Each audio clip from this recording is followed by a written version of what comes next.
Are you ready to hear the ultimate truth? Because what I'm about to share with you is going to shatter the illusion that has held you captive for far too long.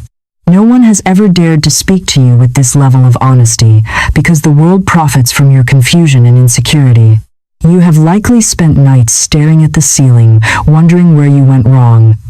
You have looked at the timeline of your life and felt a sinking heaviness in your chest, believing that you have missed your moment. You feel that you are not just behind, but that you have been completely abandoned by the flow of life. But today marks the end of that lie. I am here to tell you that you are not lost. You have not been abandoned. You are not late, and you have certainly not been left behind by the universe. What you are experiencing is not a dead end, but a temporary state of misalignment. You have been hypnotized by appearances, enchanted by fear, and separated from the divine design of your life by a fleeting cloud of doubt. You have believed the great lie of time, the tyranny of confusion, and the cruel suggestion that something has gone terribly wrong with your soul's journey. But I come to wake you up. I come to remind you of your origin. I come to tell you that the path has not disappeared. It is merely invisible to your physical eyes. And there is a massive difference between a path that is gone and a path that is simply hidden. You are not standing in the darkness, you are simply standing in the fog. We must define this fog clearly so that you can strip it of its power over you. The fog is not a wall. A wall is solid concrete and immovable, and if you run into a wall, you must turn back. But a fog is vapor.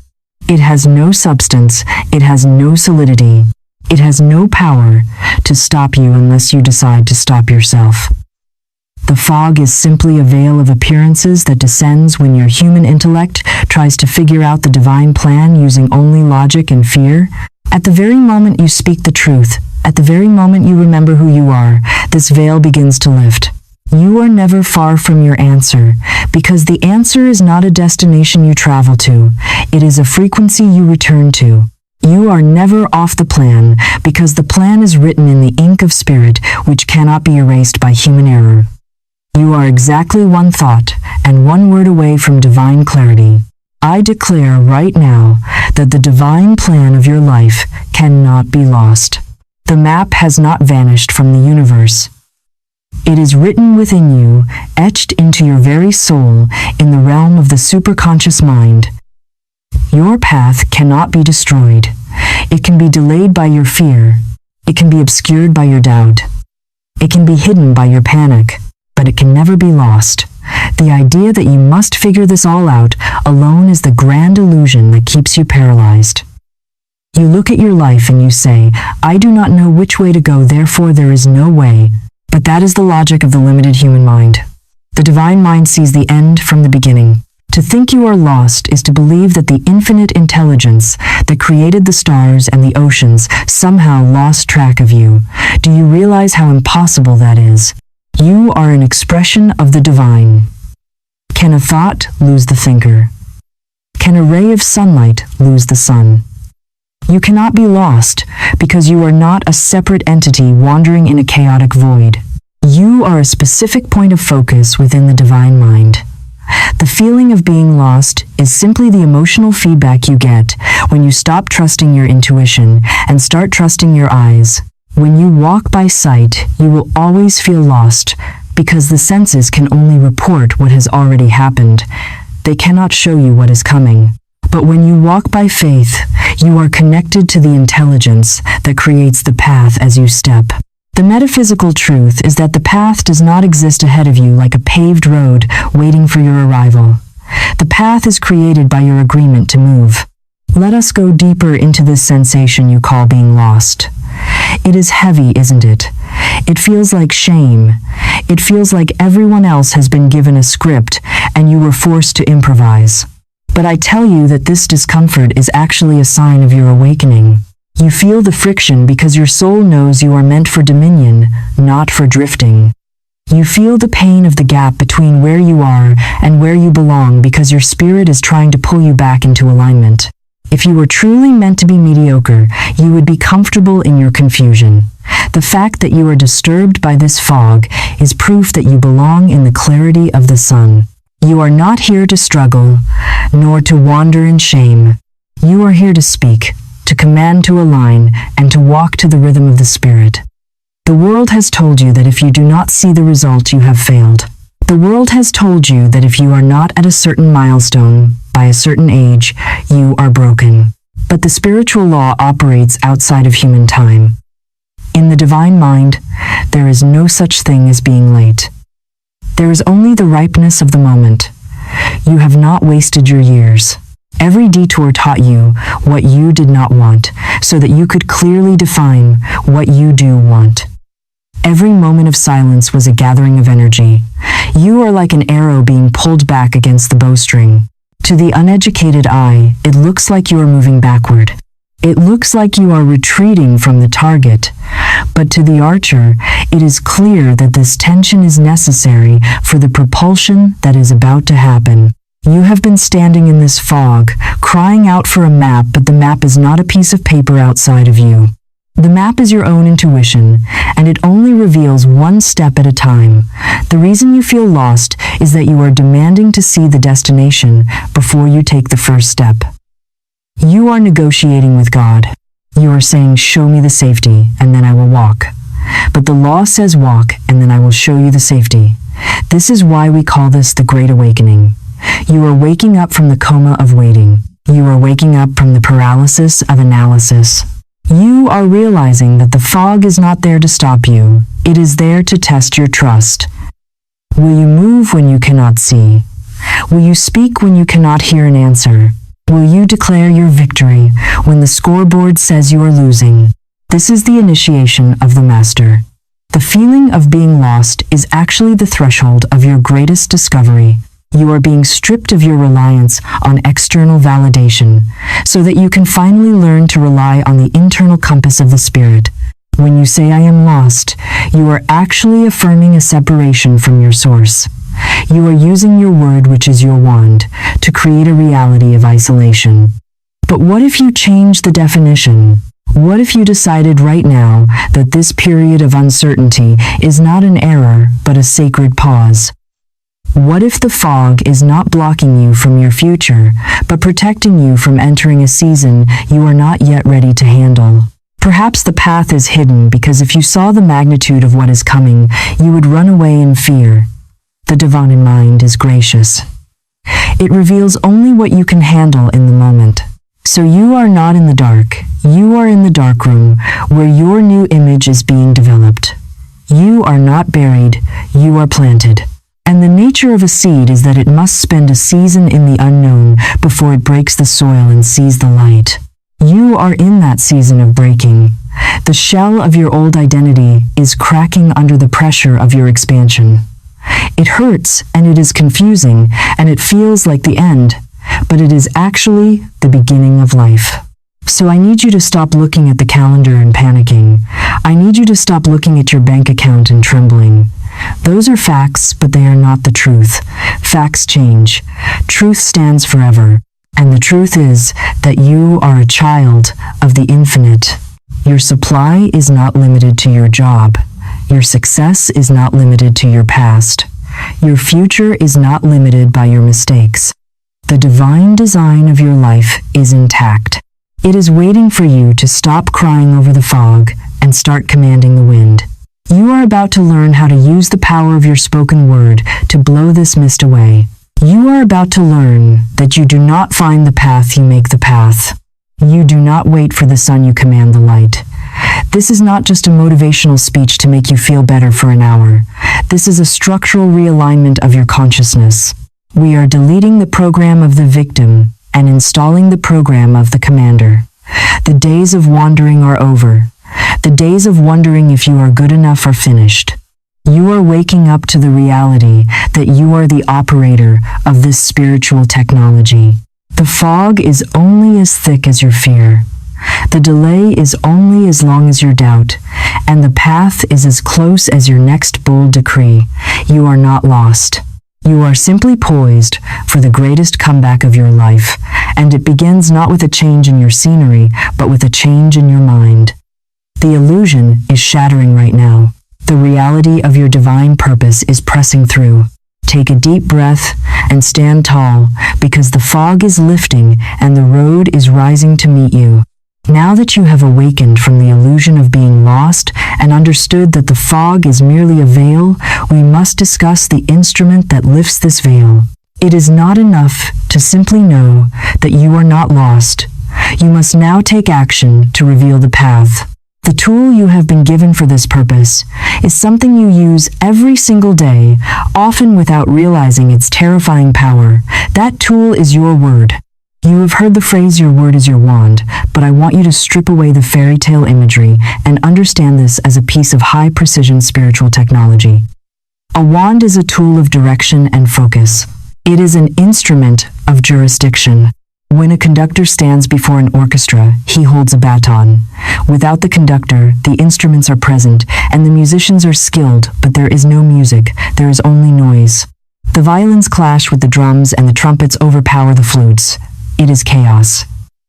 But the moment the conductor raises his baton and gives a specific command, the chaos transforms into choreography. The noise becomes a symphony. Your life is exactly like that orchestra.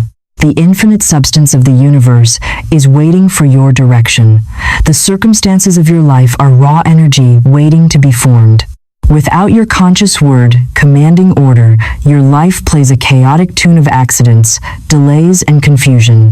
You have been waiting for the music to start so you can dance, but the universe is waiting for you to lift your baton and command the music to begin. This brings us to the most critical distinction in the science of self-empowerment, and that is the difference between begging and commanding.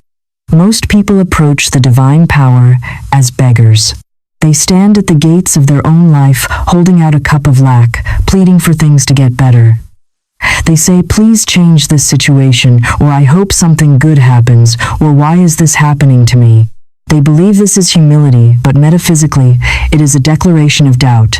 When you beg, you are affirming that you do not have. You are affirming that you are separate from your good. You are affirming that God is a distant entity who needs to be convinced to help you. This vibration of begging only creates more lack, because the universal law acts like a mirror. If you stand before a mirror and cry, the mirror shows you a crying face. It does not reach out to comfort you, it simply reflects your state. If you stand before the law of life and beg, it reflects your poverty back to you as more delay. This is why your prayers have felt unanswered. You were not praying, you were complaining with your eyes closed. You were reinforcing the very reality you wanted to escape. To command is entirely different. Commanding is not arrogance towards God, it is alignment with God. Commanding is the act of a son or daughter who knows their inheritance. When you command, you are not trying to force the divine mind to do something against its will. You are agreeing with what the divine mind has already done. The spiritual truth is that your good is already prepared. Your path is already paved. Your supply is already piled up in the invisible realm. When you issue a command, you are essentially reaching into the invisible and pulling it into the visible. You are saying, I accept this truth now. I acknowledge this reality now. Instead of saying, please help me find a way, which implies there is no way, you say, Infinite Spirit, open the way for my immediate abundance. Do you feel the difference in energy? One is a whimper, the other is a decree. One collapses under the weight of the problem, the other rises above it to establish a solution. The law of the spoken word demands that you speak from the end result. You do not talk about the mountain, you speak to the mountain. You do not describe the fog, you command the sun. This is where the concept of chaos turning into choreography becomes very literal. Look at your current situation. Maybe your finances are in disorder, or your relationships are tangled, or your career feels stagnant. That is chaos. It is unformed energy. It is the clay waiting for the potter. Now listen closely, because this is the secret. That chaos has no will of its own. Your debt does not have a brain. Your confusion does not have a soul. They are dead things. They only have the life you give them with your attention and your words. Every time you say, I am so broke, you are breathing life into the monster of poverty. Every time you say, I never meet the right people, you are signing a contract with loneliness. You are choreographing a tragedy and then wondering why you are the main character in a sad story. You must stop being the reporter of your life and start being the editor. A reporter just tells you what happened yesterday. An editor decides what makes it into the final story. You must edit your speech to match the divine draft. You must look at the chaos of your bank account and say, I have a divine supply and it descends now. You must look at the chaos of your confusion and say, I have a divine direction and it appears now. The moment you speak with authority, the elements of your life begin to shift. It might not happen instantly to the physical eye, but in the metaphysical realm, the reorganization is immediate. It is like a chemical reaction. When you drop a catalyst into a solution, the change begins at the molecular level before you see the color change. Your word is that catalyst. When you speak a word of faith into a situation of fear, you alter the chemical structure of your destiny. The people who need to leave will be removed. The people who need to arrive will be summoned. The doors that need to shut will slam, and the windows that need to open will fly wide. This is not magic, it is law. It is the law of vibration. Your voice produces a sound wave, but your intention produces a thought wave, and combined they form a creative command that the ether must obey. The universe does not judge your words, it only fulfills them. It does not say, oh, he is just joking when he says he is a failure. It simply says, yes, you are, and manifests more failure. This is why you must be ruthless with your language. You cannot afford the luxury of a negative conversation. You cannot afford to sit with friends and discuss how bad the economy is or how hard life is. When you join that choir, you are conducting a funeral march for your own dreams.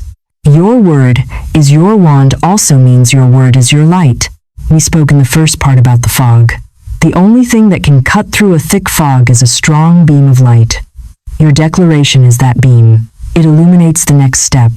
Notice I said the next step, not the whole staircase. This is where many of you stumble. You want your word to show you the outcome 5 years from now, but the word is a lamp unto your feet, not a spotlight on the horizon. It shows you what to do today. It gives you the clarity for this hour. And as you take that step and speak again, the lamp moves with you, illuminating the next step. It is a dynamic process. You speak, you step. You speak, you step.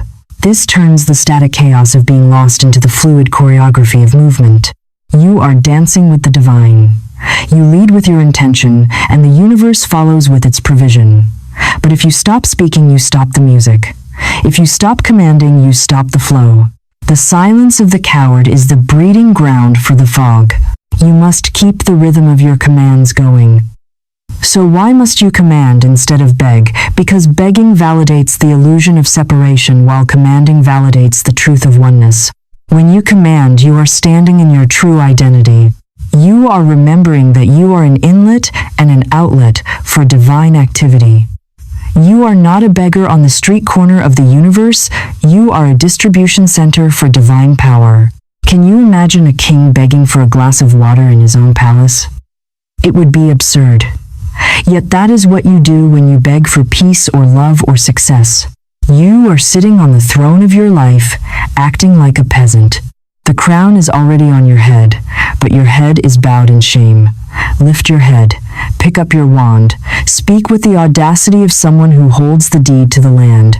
When you say, I am divinely guided, you are not hoping it might be true. You are stating a fact that overrules the temporary fiction of your confusion. You are bringing the supreme court of the spiritual law into the session of your daily life and overruling the lower courts of fear and lack. This takes practice, which is why we are entering a challenge. It is uncomfortable at first to speak to an empty room and declare abundance. Your logical mind will call you a fool. It will say, look at the bills, look at the mess, who are you talking to? You must treat that logical mind like a child who does not understand how electricity works. You do not explain it, you just flip the switch and let the light prove itself. Your spoken word is the switch. You are about to flip it. You are about to turn the chaos of your past into the choreography of your future. You are about to stop asking for permission to exist and start issuing commands to expand. The fog cannot withstand the voice of authority. The path cannot hide from the one who decrees it visible. You are ready to wield this power. You are ready to stop whispering your fears and start shouting your faith. The wand is in your hand. The music is ready to play. The question is, what song will you command your life to sing today? We have now established that the fog is an illusion and that your word is the instrument of command. Now we must move from the theory of spiritual law into the laboratory of your daily life. It is not enough to agree with these truths. Intellectually, you must embody them physically and vibrationally. We are entering what I call the first movement. I use the word movement deliberately because for too long you have been stagnant. You have been paralyzed by the need to know the outcome before you begin. But faith is a movement. Faith is a verb. You cannot steer a parked car, and you cannot guide a soul that refuses to move. For the next 7 days, we are going to break the inertia of doubt and install a new operating system of trust. This is not a passive waiting game. This is a spiritual boot camp. We are going to take the 7 primary blockages of the human mind and dismantle them one by one, replacing them with divine law. You will wake up each morning, and before you look at your phone, before you check the news, before you let the world tell you who you are, you will stand and declare your alignment. You are building a bridge over the chasm of your fear, and each day is a plank in that bridge. Day 1 is the day of divine direction. The blockage we are removing here is the paralysis of choice. You have been terrified of making the wrong move. You stand at the crossroads shaking because you think your safety depends on your intellect guessing the right path. But the intellect is limited. It only knows what has happened. It cannot see what will happen. On day 1, you surrender the burden of figuring it out. You stop playing God and you start letting God be God. Your affirmation is, I walk by divine direction and the path becomes clear. When you say this, you are authorizing the infinite intelligence to take over the steering wheel. You are admitting that your limited view is insufficient, and you are plugging into the universal GPS. You must say this until your anxiety subsides. You are not asking for a map, you are claiming a guide. Walk through your day assuming that every impulse, every phone call, and every delay is part of that direction. You are no longer stumbling in the dark. You are being led by a hand you cannot see, but must learn to trust. Day 2 is the day of ending delay. The blockage here is the fear of time. You feel late. You feel that you missed your window of opportunity years ago. This belief is a poison that paralyzes your present power. Spiritual law knows no time. It only knows the eternal now. What you call delay, the Spirit calls preparation. On day 2, we shatter the clock. Your affirmation is, I do not delay, I obey the whisper of the Spirit. This is crucial because often you hear the guidance but you hesitate. You second guess. You ask for a second opinion. That hesitation is the death of your miracle. On day 2, you practice immediate obedience. If you get a hunch to call someone, call them. If you feel an urge to go somewhere, go. You are training your muscles to respond to the Spirit instantly. There is no confusion when you act on divine instinct. The delay ends not when the calendar changes, but when your obedience becomes instant. Day 3 is the day of the next step. The blockage here is the need for the full picture. You want to see the destination before you leave the house. You want a guarantee of the outcome. But God is a lamp unto your feet, not a floodlight, into the next decade. If you were shown the whole path right now, you would likely be overwhelmed by the magnitude of the journey or frightened by the challenges. You are shown only what you can handle today. On day 3, we make peace with the mystery. Your affirmation is, the next step appears and I take it. That is all. You do not need to know step 10. You only need step 1. Trust is not knowing everything, it is knowing that the one who guides you knows everything. Today you stop straining your eyes to see the horizon and look down at your feet. The stone you need to step on is right there. Take it with confidence. The next stone will appear only after you have stepped on the first one. This is the rhythm of faith. Day 4 is the day of no detours. The blockage here is regret. You look back at your past mistakes, your failed relationships, your bad investments, and you think you have ruined the plan. You think you have wandered so far off the path that you can never get back. But in the divine mind, there are no detours. There is only the journey. Every so-called mistake was a necessary lesson. Every wrong turn taught you what the right turn looks like. God is the great economist, nothing is wasted. On day 4, we transmute regret into wisdom. Your affirmation is, there are no detours in the divine mind. I am always on the path of my greatest good. You must believe this. Even your time in the wilderness was part of your training.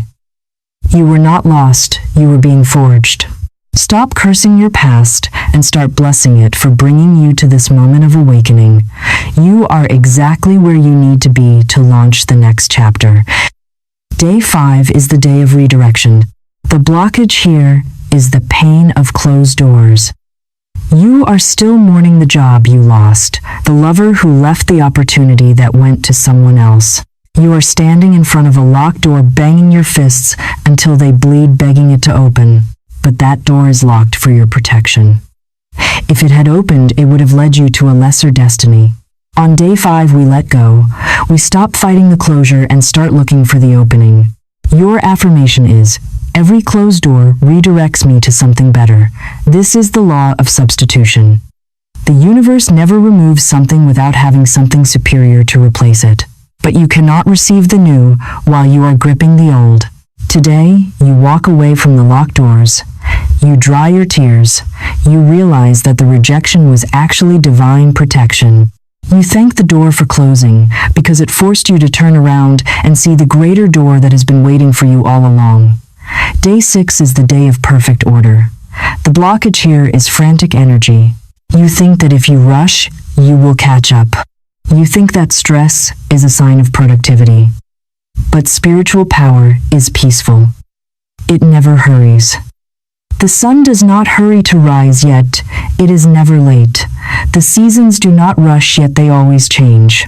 When you rush, you vibrate at the frequency of lack. You are telling the universe that there is not enough time.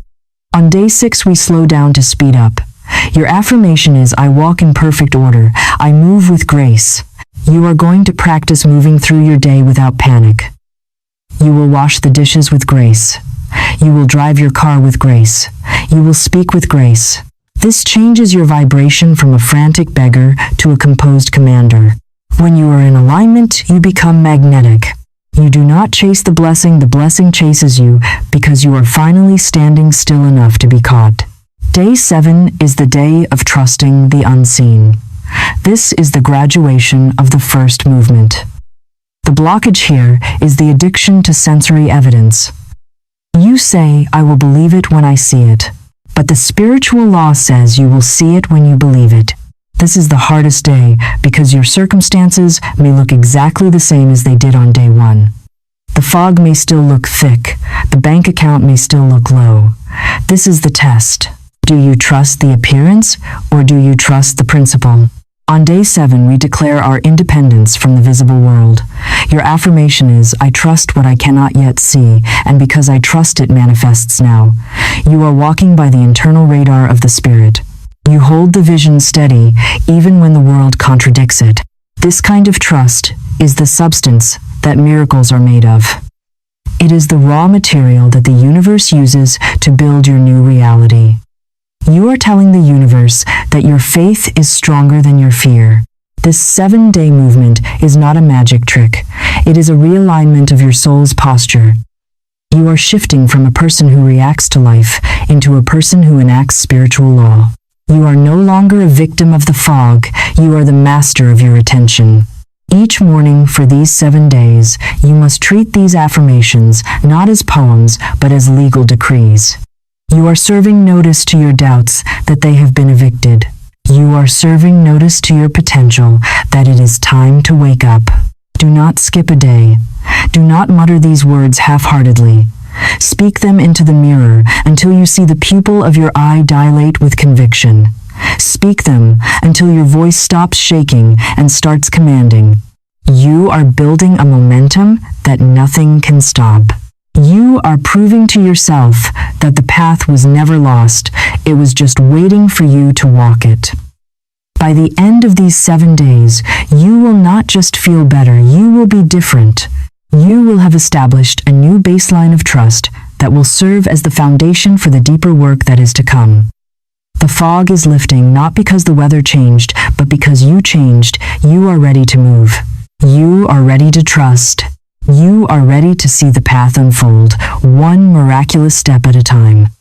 Before we enter the deeper work of cleaning the subconscious, I want to invite you to join our growing community of truth seekers. You are not meant to walk this path alone.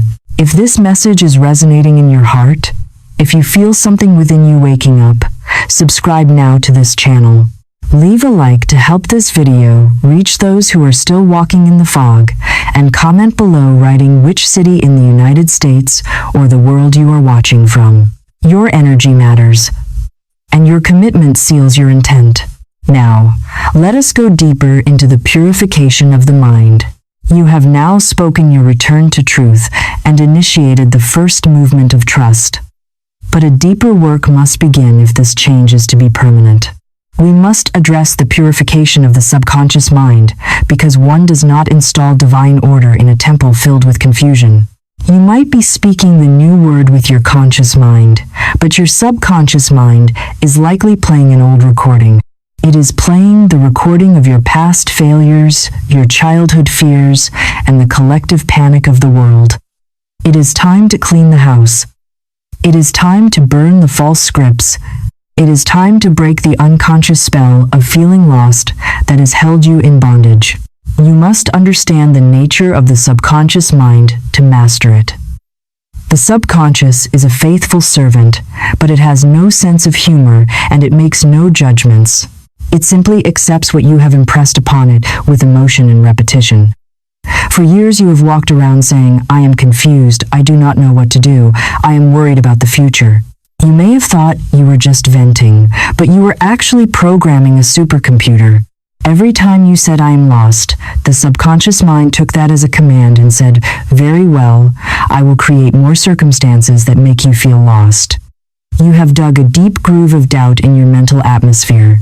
Now when you try to speak a word of faith, it hits that old groove and slides back into fear. This is why you feel a resistance. This is why you feel a battle in your mind. It is not that the spiritual law is not working. It is that you are fighting against your own old programming. We are going to solve this problem, not by fighting the darkness, but by turning on the light. This brings us to one of the most powerful principles in metaphysics, which is the law of substitution. You cannot simply empty the mind. The mind hates a vacuum. If you try to just stop thinking negative thoughts without replacing them, you will fail.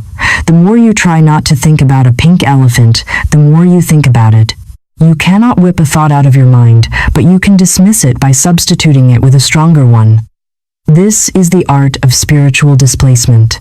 When a negative thought of confusion comes to knock at the door of your mind, you do not open the door and argue with it. You do not invite it in for tea and ask why it is here. You immediately replace it with a thought of divine truth. You treat the negative thought like a telemarketer. You hang up and dial God. This requires vigilance. You must stand guard at the portal of your thought life. When the voice says you are running out of time, you must immediately substitute it with the decree that I am in the rhythm of the eternal now. When the voice says, you have made a fatal mistake, you must overwrite it with the truth that divine wisdom makes no mistakes and every experience is being used for my good. Let us make this practical with what I call the formulas of substitution. These are your weapons of mass reconstruction. And start today with this formula. When the thought comes screaming, "I don't know what to do," you declare, "Infinite Spirit knows my way and reveals it now." Do not wait. Do not let the fear finish its sentence. Cut it off with the sword of truth. When the thought comes whispering, "I am stuck," you say, "Every cell of my being moves in divine rhythm." When you look at your bank account and the thought comes, "I am lacking," you replace it with, "My supply comes from God and it flows to me under grace in miraculous ways." This is not a motivational trick. This is a metaphysical law. The subconscious accepts repetition as reality. And when the repetition is saturated with spiritual truth, it becomes to operate in your favor. It starts to open the way instead of blocking it. You are literally rewiring the neural pathways of your brain and the vibrational pathways of your soul. You are filling the groove of doubt with the cement of faith until the surface is level and you can build a new life upon it. To help you understand this dynamic, let me give you a sacred metaphor that will anchor this truth in your memory. Imagine yourself standing in a vast ancient forest covered in a thick gray fog. The trees are tall and blocking the light, and the silence is heavy. You have lost your sense of direction. You feel the cold dampness of the mist on your skin. Panic starts to rise in your chest. In your hand, you hold a golden compass. This compass is your intuition. It is the link to the divine mind. But because you are scared, because you cannot see the path with your physical eyes, you throw the compass on the ground in frustration. You look at the fog, and you scream at it, demanding it to clear. You cry, you beg, you run in circles trying to force a way out. But the fog does not respond to your demands. The fog does not care about your tears. It is just weather. It has no intelligence. By focusing on the fog, you are only feeding your own panic. This is what you have been doing with your life. The fog is your fear. The forest is your circumstances. And the compass is your inner word. Now imagine the correction. In this new state of mastery, you stop screaming. You stand still in the middle of the mist. You pick up the golden compass from the leaves. You hold it steady in your hand. You do not look at the trees, you look at the needle. The needle does not scream, it points silently. It indicates a direction. It might not look like a path. It might look like a thicket of bushes. But the compass says go north, so you trust the instrument more than you trust your eyes. You take one step north, then another, and a miraculous thing happens. As you walk, the fog begins to thin. Not because you begged it, but because you moved. Your movement created a current. Your alignment created a heat that burned off the mist. Suddenly the trees part, and a ray of sunlight hits your face. You see a trail. It was there all along. But you could not see it until you trusted the compass enough to walk in the blind. Your intuition is that compass. It is sensitive. It is quiet. It requires you to be still enough to read it and brave enough to follow it. The deep cleaning of your subconscious is the act of learning to trust this internal guidance system over the external weather report.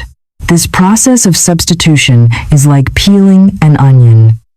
You have already spoken enough to agitate the roots of your conscious mind, but there are layers underneath.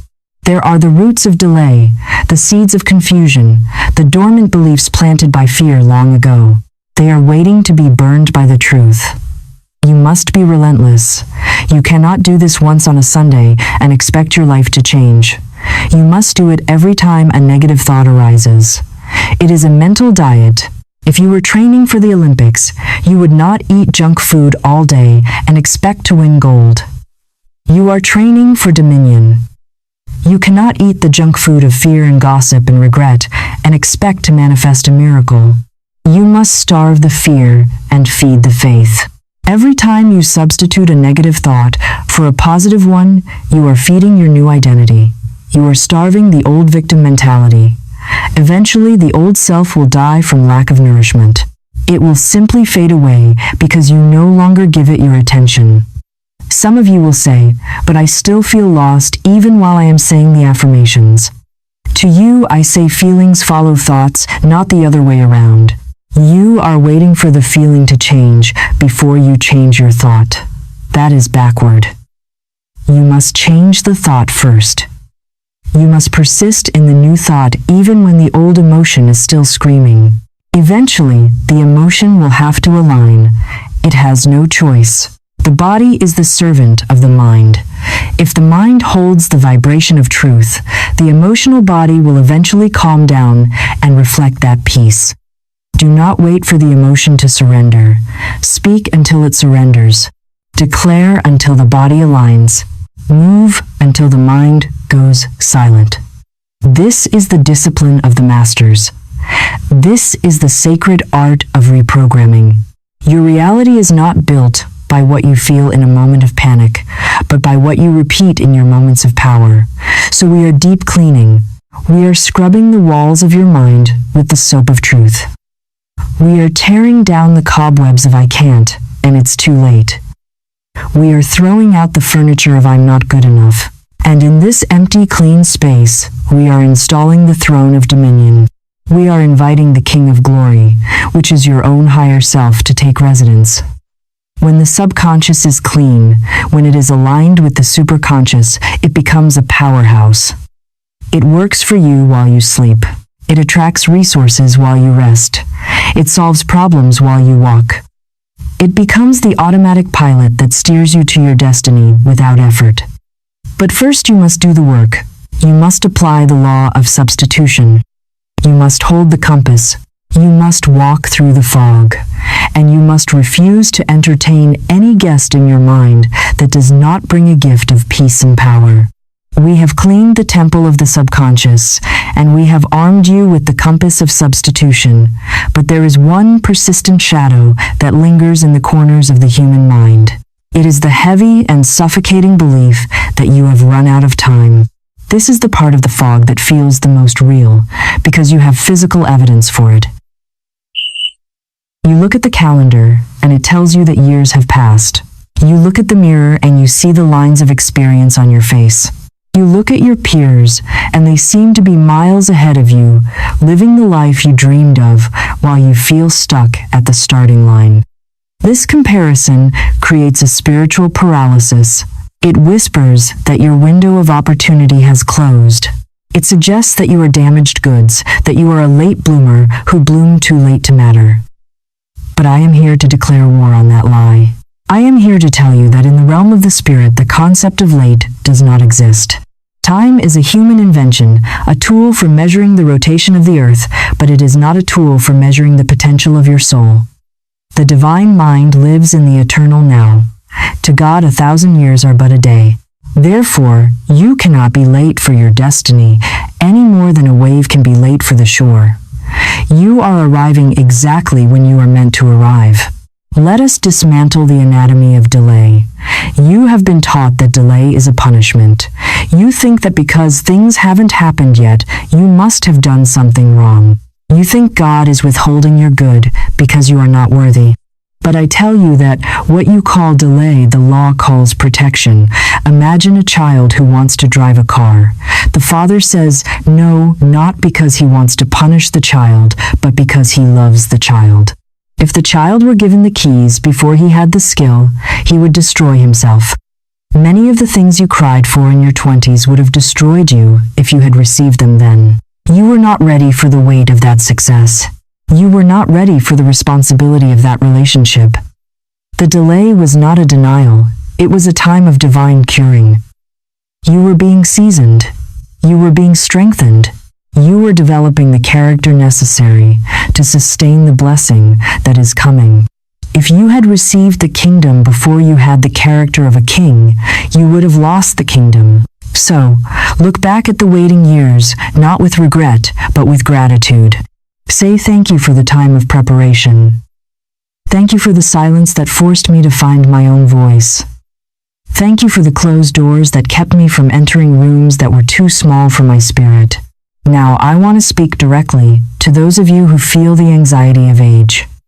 You look at the number of your years, and you think the best is behind you. Society worships youth, but the spirit honors wisdom. There is a vibration of authority that only comes with time. Do not let the world tell you that you are fading when you are actually ripening. Some of the greatest works of humanity were achieved by men and women who the world would call old, but they were not old, they were seasoned. They did not retire, they rewired. Moses was 80 when he began his mission. At 80, the world says sit down, but the Spirit says stand up. Your biological age is a fact, but your spiritual age is eternal. As long as you have breath, you have a purpose.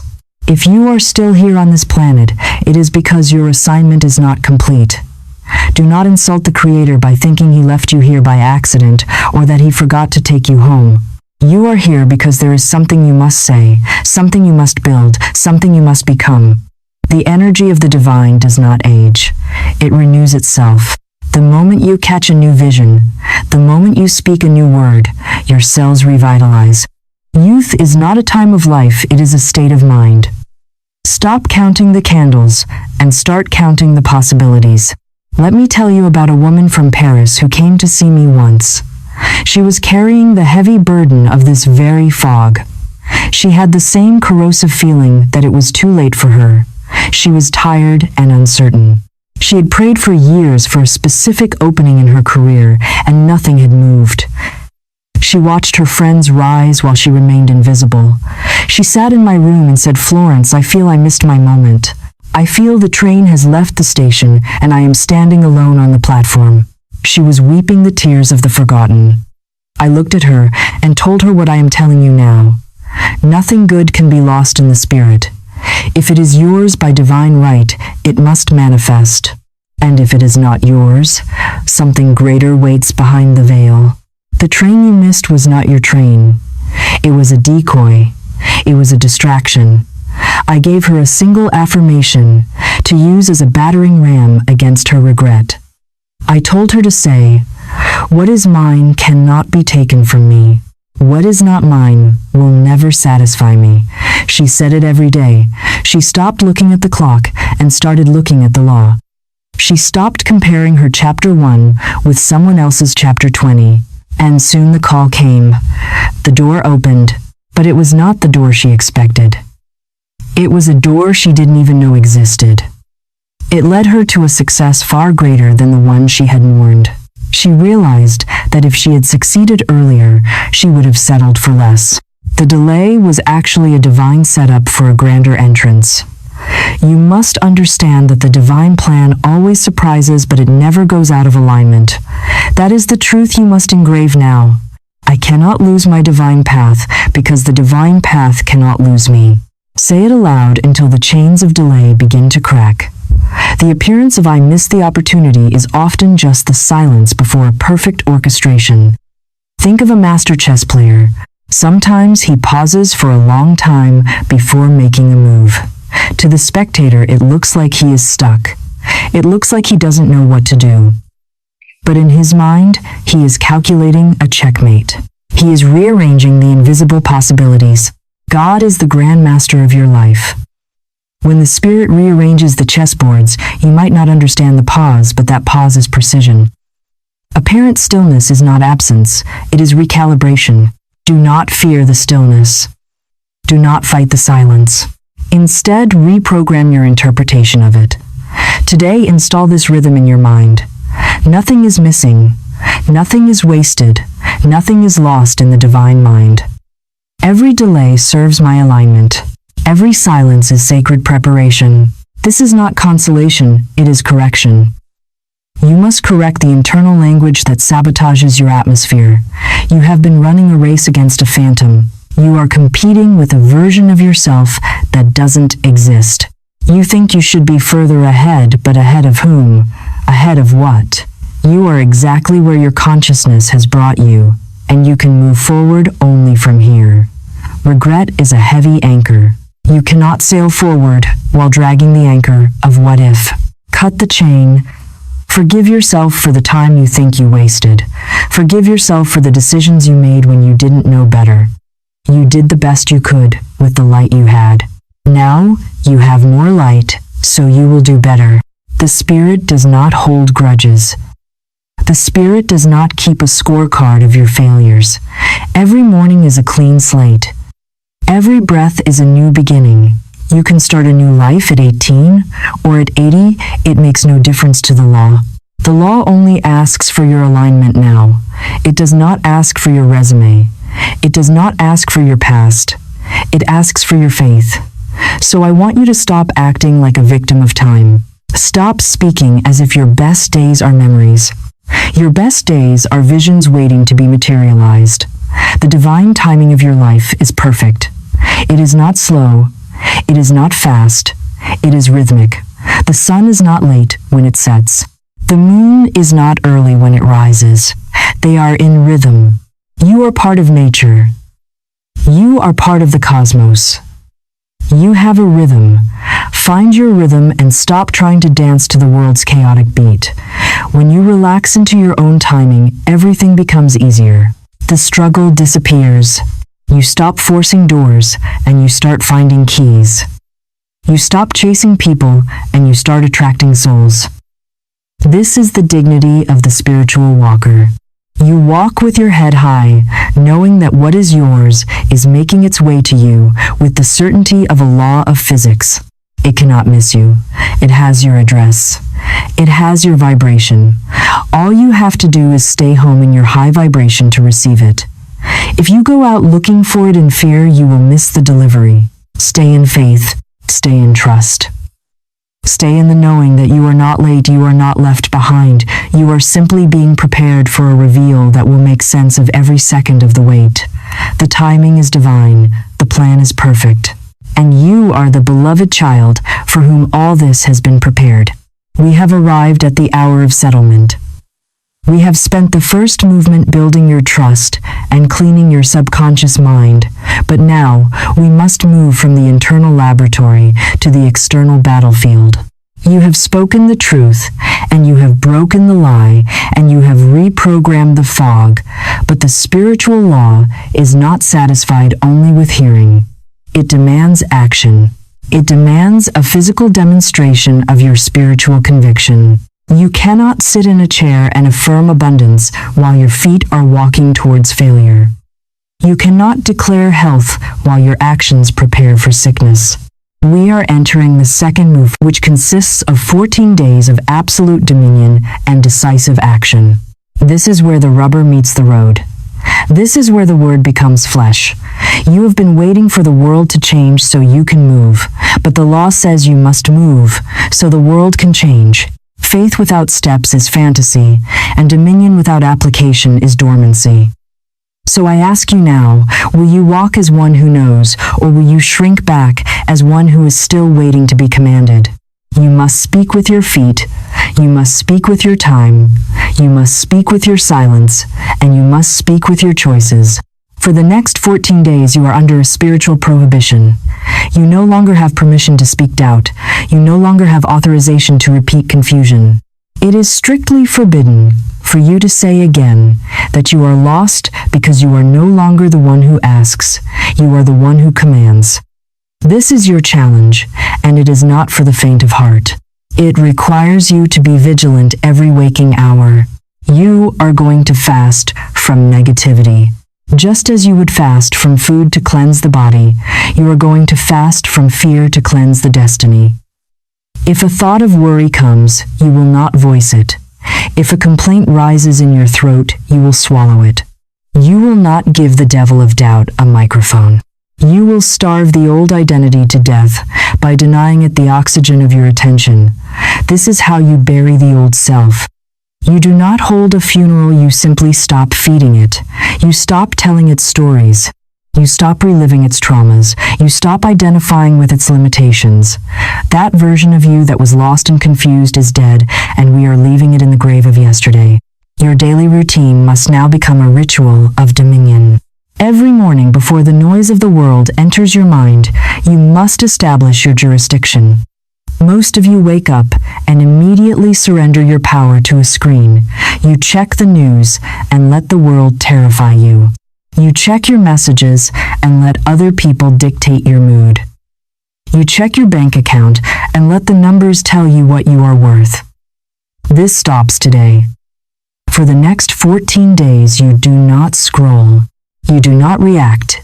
You command. You declare the day, before the day declares itself to you. You stand on the edge of your bed and you say, "Infinite Spirit, the way is revealed, the fog is gone, the next step is here, and I take it with grace." You set the vibration for the next 24 hours. You are the captain of your ship, and a captain does not ask the waves for permission to sail, he commands the rudder. Then you listen. You listen not with the frantic energy of fear, but with the calm expectancy of faith. You wait for the instruction, you wait for the impulse, you wait for the alignment. And when it comes, you obey without hesitation. The second movement is about acting as if. This is the secret of the masters. You must act as if the prayer has already been answered. If you knew for a fact that your success was guaranteed, how would you walk down the street today? You would walk with a different posture. You would breathe deeper. You would smile at strangers. You would not worry about the price of coffee. You would operate from a place of sufficiency. You must adopt that posture now. You do not wait for the money to feel rich, you feel rich to summon the money. You do not wait for the partner to feel loved. You feel love to summon the partner. This is the law of attraction in action. You are broadcasting a signal. If your signal is "I am waiting," the universe keeps you waiting. If your signal is "I am arriving," the universe opens the door. For 14 days, I want you to walk, dress, and speak like the person you wish to become. If that person is confident, then stop slouching. If that person is generous, then give something away, even if it is small.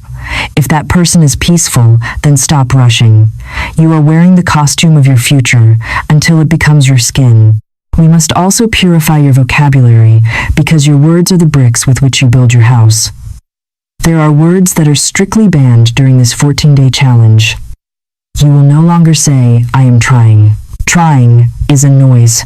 It is a word that admits failure before you begin. You do not try to pick up a pen, you pick it up. You do not try to breathe, you breathe. Eliminate "try" from your dictionary and replace it with "I am." You will no longer say, "We shall see." That is the language of the passive observer. You are not watching a movie, you are directing it. Replace "we shall see" with "I know." You will no longer say, "I hope it works." Hope is a beggar. Hope implies that the power is outside of you, and it might decide to help you if it feels like it. Replace "I hope" with "I trust." These seem like small changes, but they are seismic shifts in vibration. When you say "I trust" instead of "I hope," you move from the passenger seat to the driver's seat. You are taking the wheel of your destiny. This 14-day period is a rebellion against the tyranny of appearances. You are going to look at your lack and laugh because you know the supply is on its way. You are going to look at the closed door and praise God because you know it is about to swing open. This is what it means to walk by faith and not by sight. It is easy to have faith when the sun is shining. The Master has faith in the storm. You are proving to the universe that your spiritual vision is stronger than your physical eyesight. You are putting your weight on the invisible bridge, and I promise you that the bridge will hold, but you must step out. You cannot test the bridge with one toe while holding on to the safety of the shore. You must commit. You must jump. The net appears only when you are in the air. This challenge is your jump. It is your declaration that you are done playing small. You are done being a victim of circumstance. You are ready to be a victor of consciousness. Some of you will face resistance during these 14 days. The old self will not go down without a fight. It will scream. It will throw tantrums. It will bring up old memories of failure to try and stop you.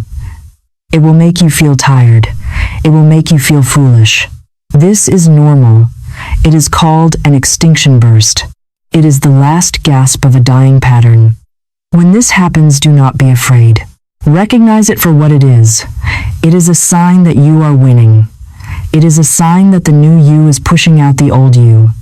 Stand your ground. Speak your word. Do not negotiate with the terrorist in your mind. Tell the old self that it has no place in your future. Say to it, this version of me no longer has permission to lead. I am under new management. The management of the Christ within. The management of the divine design. And keep walking, keep commanding, keep acting. By the end of these 14 days, you will be a different person. You will have broken the addiction to suffering. You will have installed a new habit of victory. You will realize that you never needed permission from the world to be great. You only needed permission from yourself. You are giving yourself that permission now. You are signing the decree of your own emancipation. You are stepping out of the fog and into the sun, not because the weather changed, but because you decided to shine. The power was always in you. The map was always in you. The path was always in you. Now walk it. Walk it with the swagger of a child of God. Walk it with the certainty of a law of physics. Walk it until the path becomes solid under your feet. This is the second movement. This is the march of dominion. This is the action that breaks the spell. Rise up and command your destiny, for the time of waiting is over, and the time of manifestation is now. We have arrived at the summit of this journey. We started in the fog where the shadows of doubt and the tyranny of time held you captive. We moved through the awakening of your true identity, and we picked up the wand of your word. We walked through the 7 days of trust and the 14 days of dominion. Now we stand at the threshold of your new life. This is not merely the end of a video or the conclusion of a lecture. This is the final seal. In ancient times, a king would place his seal in hot wax to make a decree unbreakable. Today, we seal these truths into the substance of your soul with the fire of the Spirit. You are no longer the wanderer looking for a path. You are the architect building the path. You are no longer the victim of the weather waiting for the fog to clear. You are the sun that commands the day. The shift is complete, but it must be maintained. You must leave this place, not just inspired but transformed. You must walk away from this experience with the posture of a builder who holds the divine blueprint in his hands and knows that he has the resources to complete the work. Let us be clear about what it means to be the architect of your life. An architect does not guess. An architect does not hope the building will stand. An architect knows the laws of physics and uses them to create a structure that endures. You are now the master builder of your destiny, using the laws of metaphysics. You understand that every thought is a brick and every word is a beam. You understand that fear is a faulty foundation and that faith is the solid rock. You are done building your life on the shifting sands of other people's opinions. You are done building with the cheap materials of worry and regret. You are now building with the gold of divine truth. You are designing a life that honors the greatness of the Spirit within you. This means you take full responsibility. An architect does not blame the wind for blowing. He builds a house that can withstand the wind. You will no longer blame the economy or your upbringing or your age. You will look at the raw materials of your life and say, I can build a masterpiece with this because the divine designer is working through me. Now we seal the word in fire. We declare not by hope but by harvest. These are not sweet toys to play with. These are not soothing whispers to make you sleep. These are weapons of truth, forged in the authority of the divine mind and released by the power of your tongue. You are not going to speak this as a ritual. You are not going to say it just to feel better for a moment. You are going to say it to command reality. Because every time you affirm divine order, you rewrite the structure of your environment. Every line you speak is a thread in the new fabric of your life. Let the affirmations come fast, rhythmic, and real. Speak each one as a law. Speak as a covenant. Do not allow doubt to interrupt the rhythm. The path is open before me. Say it until you feel the path emerge beneath your feet. Say it until your muscles obey. Say it until your environment bends to your belief. You do not ask for a path, you walk it. I trust divine timing. This is not resignation, this is government. Divine timing is not delay, it is perfect delivery. The instant you say this with authority, the law begins to accelerate what is ripe and protect you from what is not yet ready. There is no such thing as a lost opportunity in the spirit, Dad. Let that truth crush your regret. Let that bury every false belief that you have lost, destroyed, or delayed something beyond repair. Nothing is lost in the divine mind. If it is yours, it must return. If it is gone, it makes room for something better. What is mine cannot be taken from me. Say it until your nervous system surrenders. Say it until jealousy dies, competition vanishes, and the fear of lack dissolves. You do not chase what is yours. You magnetize it by speaking as one who knows. I am shown now the next step. Let this be your rhythm every morning. It is your daily instruction. The next step does not hide from those who declare its presence. The path is not a mystery to the one who brings it into view by the word. Now we seal the word in fire. We declare not by hope, but by harvest. These are not sweet toys to play with. These are not soothing whispers to make you sleep. These are weapons of truth, forged in the authority of the divine mind and released by the power of your tongue. You are not going to speak this as a ritual. You are not going to say it just to feel better for a moment. You are going to say it to command reality. Because every time you affirm divine order, you rewrite the structure of your environment. Every line you speak is a thread in the new fabric of your life. Let the affirmations come fast, rhythmic, and real. Speak each one as a law. Speak as a covenant. Do not allow doubt to interrupt the rhythm. The path is open before me. Say it until you feel the path emerge beneath your feet. Say it until your muscles obey. Say it until your environment bends to your belief. You do not ask for a path, you walk it. I trust divine timing. This is not resignation, this is government. Divine timing is not delay, it is perfect delivery. The instant you say this with authority, the law begins to accelerate what is ripe and protect you from what is not yet ready. There is no such thing as a lost opportunity in the spirit. Let that truth crush your regret. Let that bury every false belief that you have lost, destroyed, or delayed something beyond repair. Nothing is lost in the divine mind. If it is yours, it must return. If it is gone, it makes room for something better. What is mine cannot be taken from me. Say it until your nervous system surrenders. Say it until jealousy dies, competition vanishes, and the fear of lack dissolves. You do not chase what is yours, you magnetize it by speaking as one who knows. I am shown now the next step. Let this be your rhythm every morning. It is your daily instruction. The next step does not hide from those who declare its presence. The path is not a mystery to the one who brings it into view by the word.